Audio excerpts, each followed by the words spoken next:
నమస్తే. Welcome to hit TV. నేను మీ మాధురి. ఈరోజు మనతో పాటు ఉన్నారు పురుషోత్తం రెడ్డి గారు, పొలిటికల్ అనలిస్ట్. నమస్తే సార్. నమస్తే మాధురి గారు. పురుషోత్తం రెడ్డి గారు, రాయలసీమ ఎత్తిపోతల పథకం జగన్ హయాంలో వైఎస్ఆర్‌సీపీ వైఎస్ఆర్ కాంగ్రెస్ పార్టీ అక్కడ ఆంధ్రప్రదేశ్‌లో తన హవా కొనసాగిస్తున్నప్పుడు ఈ ప్రాజెక్ట్‌ని రాయలసీమని ఎప్పుడూ కూడాను నీటి ఎద్దడికి ఎక్కువగా ఫేస్ చేసే ప్రాంతంగా మనం చూస్తాం. దానికి వాటర్ అందించాలి అన్న ఉద్దేశంతో రాయలసీమ ఎత్తిపోతల పథకాన్ని ప్రారంభించారు. అయితే అర్ధాంతరంగా కేంద్ర ప్రభుత్వం దాన్ని నిలిపివేసిన సిట్యుయేషన్. దీన్నెలా చూడాలంటారు? అంటే రాయలసీమ మీద కక్ష, లేదంటే జగన్‌మోహన్ రెడ్డి అది ప్రారంభించారు కాబట్టి దాన్ని ఆపివేసే ప్రయత్నమా? అసలెలా చూడాలి? అంటే రాయలసీమ ఎత్తిపోతల పథకం యొక్క ప్రాధాన్యత, అవసరం ఏంటనేది ప్రాథమికమైన అంశం. హ్మ్. తర్వాత ప్రభుత్వాలు కొనసాగిస్తాయా లేదనేది వారి విజ్ఞతకు సంబంధించిన అంశం. వారికి ఈ ప్రాంతం పట్ల ఉన్న అభిప్రాయానికి సంబంధించిన అంశంగా చూస్తాం. రాయలసీమ పథకం అనే ఆలోచన ఎందుకొచ్చింది? ఇంతకుముందు రాయలసీమ ఎత్తిపోతల పథకం అనే కాన్సెప్ట్ లేదు. హ్మ్. శ్రీశైలం, పోతిరెడ్డిపాడు వెడల్పు, గాలేరు నగరి, హంద్రీనివా, తెలుగుగంగ, గుండ్రేవల ప్రాజెక్టు ఇట్లాంటివి రాయలసీమలో ఉండేవి. అవును. అన్‌ఎక్స్‌పెక్టెడ్ గా రాయలసీమ ఎత్తిపోతల పథకాన్ని జగన్మోహన్ రెడ్డి గారి ప్రభుత్వం ముందుకు తీసుకొచ్చింది. హ్మ్. రీజన్ ఏంటంటే రాయలసీమ మరియు ప్రకాశం జిల్లాలో ఉన్నటువంటి వెలుగొండ ప్రాజెక్టుకు నీళ్లు రావాలి అంటే ఇంక్లూడింగ్ నెల్లూరు జిల్లాకి హ్మ్. శ్రీశైలం ద్వారానే రావాలి. హ్మ్. శ్రీశైలంకి కృష్ణ మరియు తుంగభద్ర నదుల నుంచి నీళ్లు వస్తాయి. హ్మ్. కాబట్టి ఈ హ్మ్. 2 ఒక ప్రధాన నది కృష్ణ, దాని ఉపనది తుంగభద్ర నుంచి శ్రీశైలంలో కలిసిన తర్వాత శ్రీశైలం నుంచి హ్మ్. రాయలసీమ నీళ్లు అందిపుచ్చుకోవాలి. కానీ అవును. రాయలసీమకు వచ్చిన ప్రధాన సమస్య ఏంటంటే అన్ని ప్రాంతాలకి గేట్లు తీసి నీళ్లు తీసుకుంటారు. హ్మ్. మా దురదృష్టం ఏంటంటే రాయలసీమలో ఉన్న శ్రీశైలం ప్రాజెక్టు గేట్లు మూసేసి బ్యాక్ వాటర్ తో నీళ్లు తీసుకోవాలి. హ్మ్. అంటే లోలో కట్టేశారు శ్రీశైలం హ్మ్. డ్యామ్‌ని. హ్మ్. అందువల్ల బ్యాక్ నుంచి అంటే బాగా నిండుగా ఉండి తన్నుకున్న తర్వాత వెనక నుంచి నీళ్లు తీసుకోవాల్సిన దుస్థితి. ఓకే. రెండోది రాయలసీమ ప్రాజెక్టులందరికీ గాలేరు నగర్ కావచ్చు, తెలుగుగంగ కావచ్చు, ఎస్ఆర్‌బీసీకి కావచ్చు, ఎస్కేప్ కెనాల్స్ కావచ్చు, వీటన్నిటికి కూడా పోతిరెడ్డిపాడు నుంచి నీళ్లు రావాలి. హెచ్ఎన్ఎస్ఎస్‌కి మాత్రం మాల్యాల నుంచి నీళ్లు రావాలి బ్యాక్ వాటర్. అయితే శ్రీశైలం ప్రాజెక్ట్ ఒకప్పుడు 315 టీఎంసీల కెపాసిటీతో నిర్మాణం జరిగితే, హ్మ్. ఈ రోజు పూడిక వల్ల 200 టీఎంసీలకు పడిపోయింది. అంటే 100 అవును. టీఎంసీల పైన పూడిపోయింది. నీళ్ళేమో తక్కువ ఉంటున్నాయి. ఇంకోటి జరిగిన మార్పేంటంటే వరదలు ఒకప్పుడు 2 నెలలు ఉండేది హ్మ్. కంటిన్యూగా. హ్మ్. కానీ ఇప్పుడు వరదలు యొక్క ఉధృతి పెరిగింది గానీ, వరద యొక్క రోజులు తగ్గిపోయింది. హుహు. ఇక్కడ క్రూషియల్ పాయింట్ ఏమొస్తుందంటే శ్రీశైలం డ్యామ్ నిండిన తర్వాత నాగార్జున సాగర్, నాగార్జున సాగర్ నిండిన తర్వాత పులిచింతల, పులిచింతల తర్వాత ప్రకాశం బ్యారేజీ, తర్వాత అంశల దీవిలో హ్మ్. సముద్రంలో కలిసిపోతుంది. రాయలసీమలో ఉన్న ప్రాజెక్టులు గాని, వెలుగొండ ప్రాజెక్టుకి నికర జలాలు లేవు. వరద జలాలు వాడుకోవాల్సిన ప్రాజెక్టులు. ఓకే. వరద జలాలు ఎప్పుడొస్తాయంటే ప్రకాశం బ్యారేజ్ గేట్లెత్తేసిన తర్వాత వచ్చే నీళ్లు వరద జలాలుగా చూస్తాం. హ్మ్. ఆ వరద జలాలు ఎన్ని రోజులుంటాయి? ఒక 10 రోజులు, 5 రోజులుంటాయి.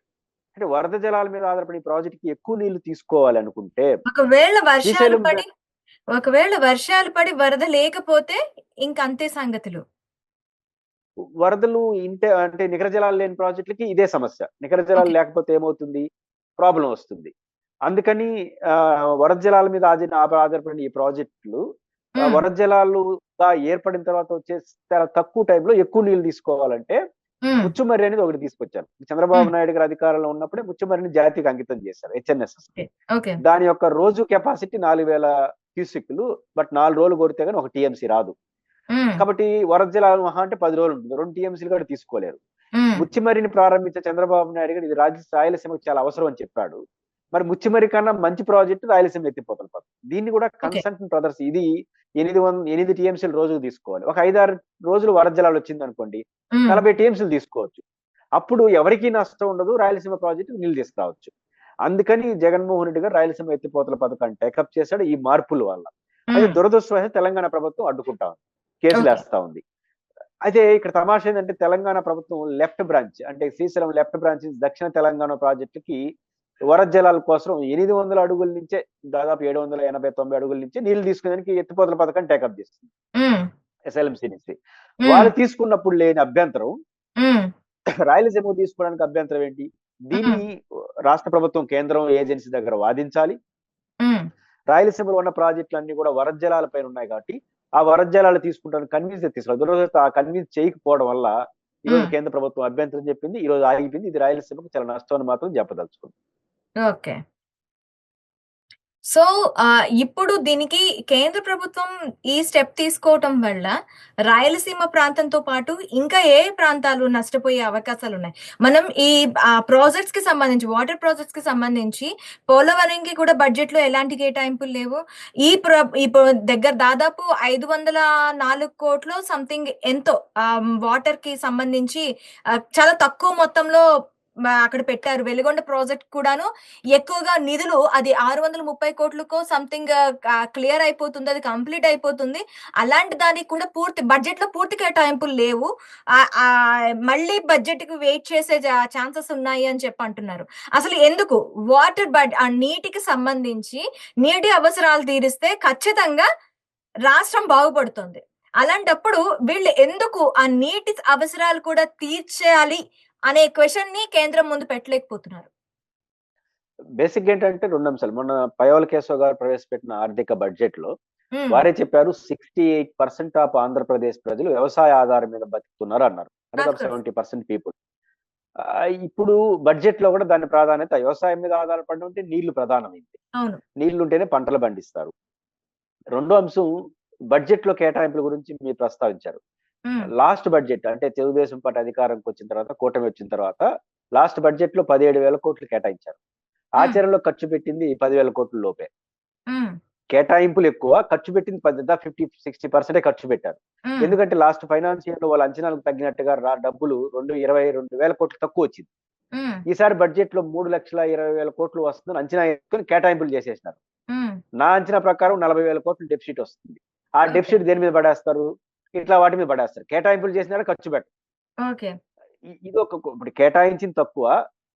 కానీ బడ్జెట్‌లో రేపు తక్కువ నిధులొస్తే ఏం చేస్తారు? ఇట్లాంటి వాటికి తగ్గిచ్చేస్తారు. హ్మ్. ఇదొక భయం ఉంది. రెండో పాయింట్ ఏంటంటే పోలవరానికి నేషనల్ ప్రాజెక్ట్ కూడా వాళ్ళు టేకప్ చేస్తారు. నిధులు రాయలసీమ ప్రాజెక్టులు పూర్తి కావాలంటే అంద్రినివా పూర్తి కావాలి, గాలేరు నగర్ పూర్తి కావాలి, పోతిరెడ్డిపాడు వెడల్పు, బనకచెర్ల కాలువ పూర్తి కావాలి, గుండ్రేవల గురు రామేంద్ర ప్రాజెక్టు ఇవన్నీ కూడా చేయాలి. అయితే ఓకే. వీటికి నిధులే కేటాయించట్లేదు. ఇప్పుడు మీరు చెప్పినవన్నీ కేటాయించకపోవడం కూడా సెంట్రల్ గవర్నమెంట్ అండర్‌లోనే ఉంటాయా? లేదంటే స్టేట్ గవర్నమెంట్ ఇనిషియేషన్ పూర్తి తీసుకుంటుందా వీటి కోసం? పూర్తిగా రాష్ట్ర ప్రభుత్వమే చేయాల్సినటివి. కాకపోతే వాటర్ అలికేషన్స్ గాని, డిస్ప్యూట్స్ గాని కేఆర్ఎంబీ పరిధిలో ఉన్న గవర్నమెంట్ ఆఫ్ ఇండియా చూస్తుంది. అప్పుడే గవర్నమెంట్ ఆఫ్ ఇండియా ఏం చెప్తుందంటే, నికర జలాలు కేటాయింపు ఉన్న ప్రాజెక్టులు నిర్మాణం చేస్తేనే వాళ్ళు ఒప్పుకుంటారు. ఓకే. నికర జలాలు లేని ప్రాజెక్టులకి ఏ కేటాయింపులు చేసినా, పనులు చేసినా అభ్యంతరం చెప్తారు. హ్మ్. ఒప్పుకోరు. హ్మ్. హ్మ్. నికర జలాలు లేకుండా నువ్వు ఎట్ట తీసుకెళ్తావు నీళ్లు అంటారు. అప్పుడు హ్మ్. మనం ఏం చేయాలంటే నికర జలాలు రాయలసీమ ప్రాజెక్టు అంద్రేనివా, తెలుగుగంగ, హెచ్ఎన్ఎస్ఎస్ లేదా వెలుగొండ ప్రాజెక్టులు లేవన్నది ఎంత నిజమో అట్ ద సేమ్ టైం తుంగభద్రలో మాకు దాదాపు 111 టీఎంసీల నికర జలాలు, హ్మ్. ఎస్ఆర్బీసీకి గాని నీళ్లున్నాయి. పైపెచ్చు వరద జలాలపైన ఆధారపడిన ప్రాజెక్టులకు వరదలు వచ్చినప్పుడు మేము తీసుకుంటామని అష్యూర్ చేసి హ్మ్. పర్మిషన్స్ తీసుకోవాలి. ఓకే. తెలుగుదేశం పార్టీ ప్రభుత్వానికి ఈ రాయలసీమ ఎత్తిపోతల పథకం పైన భిన్నాభిప్రాయాలు ఉన్నాయి. హ్మ్. అందువల్ల హ్మ్. గట్టి వాదన చేయట్లేదు. గట్టి వాదన చేయనప్పుడు ఏమో గట్టిగా వాదిస్తేనే పర్మిషన్స్ రాదు. అలాంటిది ఇంకా వాదన చేయకపోతే వాళ్ళు అసలు ఇవ్వరు కదా! కాబట్టి అవును.